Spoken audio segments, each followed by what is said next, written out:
Right, so when you look at the man playing the drum, we're just being told that he is representing the people of the South. Let me also show you another statue which represents the people of the North. This is one of the things that Nkrumah did to bring unity among the people in the South and the people in the North. As I said earlier, this man also represents the people from the North. To tell you that whether you're in the South or you're in the North, we are actually the same people. So make sure you are at peace with your brother in the northern part. Those in the northern part, make sure you're at peace with those in the southern part of Ghana. This is the only way we can build a better Ghana. When we are united, definitely Ghana is going to be a better place.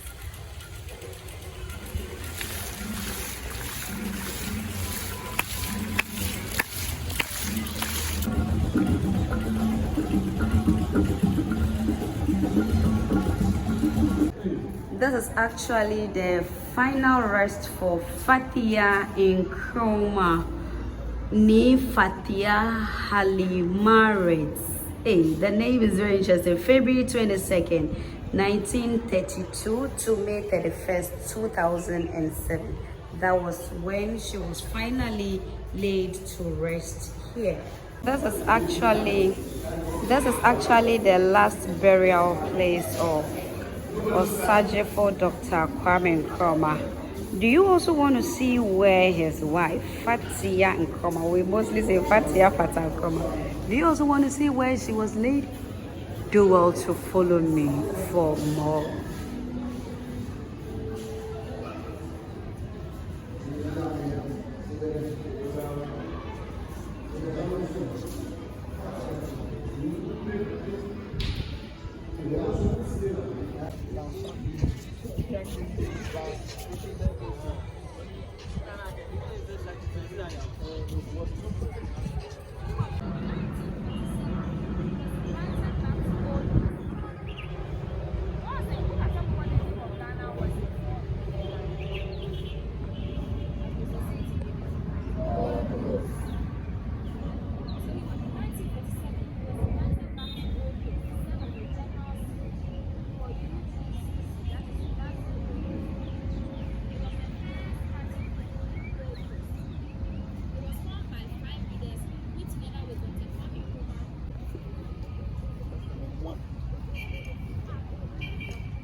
President for the African Student Association for America and then Canada.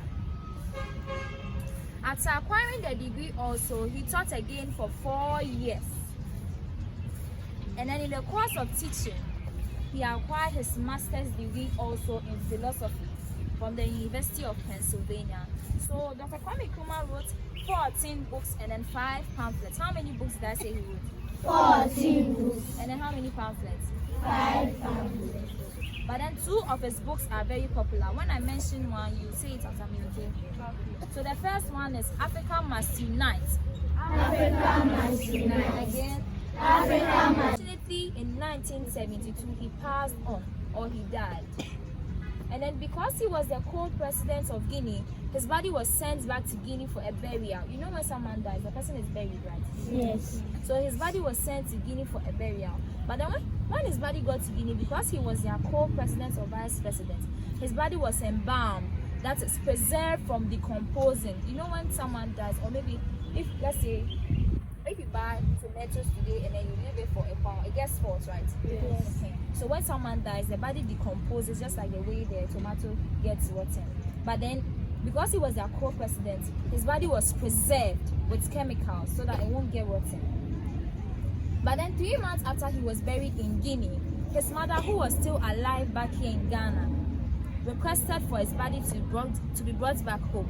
And upon her request, his body was brought back to Ghana and he was given a second burial in his hometown, that is in Kofo. So while his embalmed body was being transferred from Guinea to Ghana, they transferred his body in a metallic coffin, that is a coffin made of metal. They transferred his body in a metallic coffin. So for the second burial, which was in his hometown, his embalmed or preserved body was placed in a metallic coffin beside his family house and then was on public display. That means when you go there, you could see the body lying in the coffin for close to 20 years until this park was commissioned in his honor or was built to remember him in 1992. And then he was finally transferred from the metallic coffin into a wooden one, that's one made of wood, and then buried right here on this park. So with that being said, that's the history about Dr. Kwame Nkrumah. So if you have any question, you could ask me and then we could.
This is the statue of Dr. Osagyefo Dr. Kwame Nkrumah. We know so many things about this man, and we all know he was a major person or one of the major people who helped us to gain independence.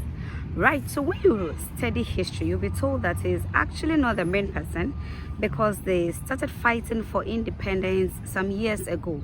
But fortunately, I think when it got to his tenure, he was able to gain independence for our country, Ghana. So as I told you earlier, we are touring the entire of the Memorial Park today, and the whole place have been refurbished. It looks so beautiful.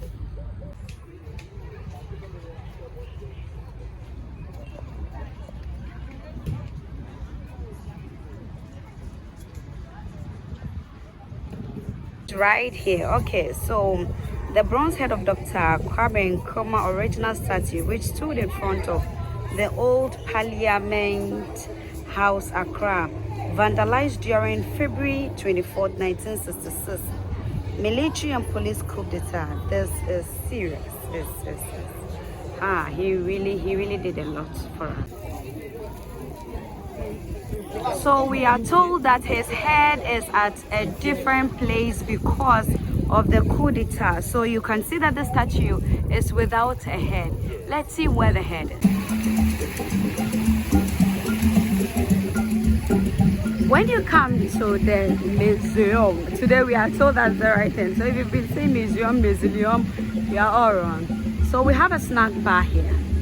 And then at the snack bar, you will have some popcorn, ice cream, spring roll and pie. So when you come here, you are not going to go and hunger. And then you can see the streets everywhere is clean. They are so particular because once you leave a particular place you are standing, you have people to actually come and then clear the place. So follow me. I want to go to the snack bar and see what I'm going to get there.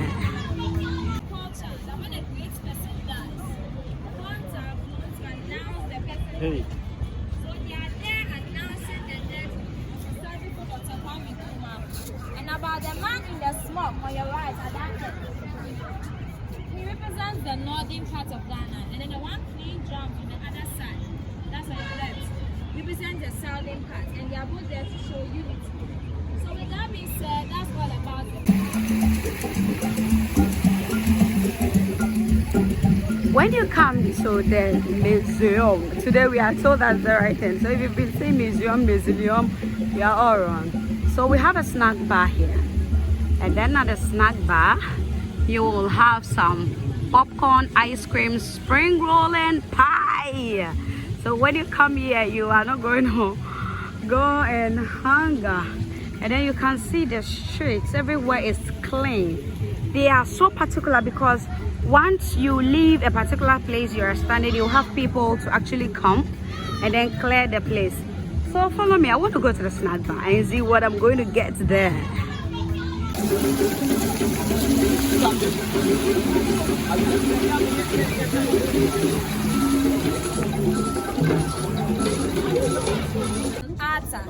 He designed it in the form of a sword, which is turned upside down to show peace, and also a tree with its upper part cut off to show that he began something, but then he couldn't complete it. So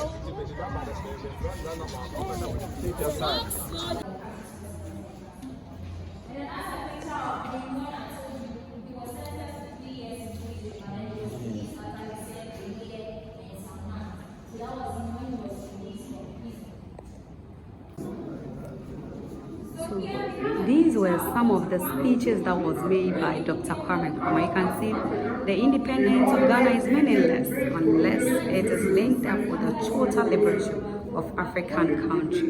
You have heard most of this writing.